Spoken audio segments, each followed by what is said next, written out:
जय माँ दुर्गे। आप सभी को नवरात्रि की हार्दिक शुभकामनाएं। नवरात्रि यानी माता के इस 9 रूपों का हम इस नवरात्रि में पूजन करते हैं, आवाहन करते हैं। और नवरात्रि ज्यों समाप्त होती है उसके 10वीं तिथि को हम माता की मूर्ति विसर्जन के साथ ही दशहरा का पर्व मनाते हैं। तो आइए हम जानते हैं कि आखिर नवरात्रि के इस 9 दिनों पर हम माता की अनेक रूपों का आवाहन करते हैं, पूजा अर्चना करते हैं और 10वीं तिथि को हम मूर्ति विसर्जन क्यों करते हैं।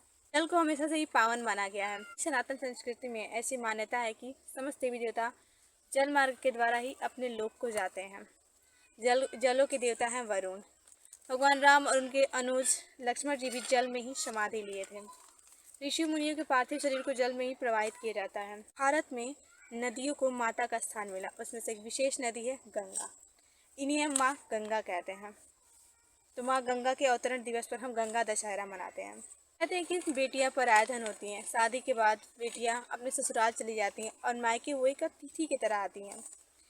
मायके आती हैं और कुछ दिन रहती हैं और फिर चले जाती हैं। तो इस नवरात्रि में भी माँ दुर्गा अपने ससुराल यानी भगवान शिव के घर से अपनी धरती माता के पास वापस मायके आती हैं, वो भी 9 दिनों के लिए। इसमें एक विशेष उत्सव आता है, दुर्गोत्सव। बंगाल में यह उत्सव बहुत हर्षोल्लास के साथ मनाया जाता है। 4 दिनों का यह उत्सव बहुत अद्भुत और पावन होता है। 5वें दिन माता की विदाई के साथ यह उत्सव समाप्त होता है। वर्षा ऋतु के ठीक बाद अक्टूबर या सितंबर में फसल पककर तैयार हो जाती है।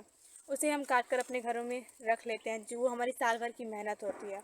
और फिर औरतें अपने मायके कुछ दिनों के लिए बाल बच्चों सहित जाती हैं और फिर कुछ दिनों बाद वापस चली आती हैं। दिनों की इस उत्सव के बाद 5वें दिन माता के विसर्जन के साथ यह त्यौहार संपन्न होता है।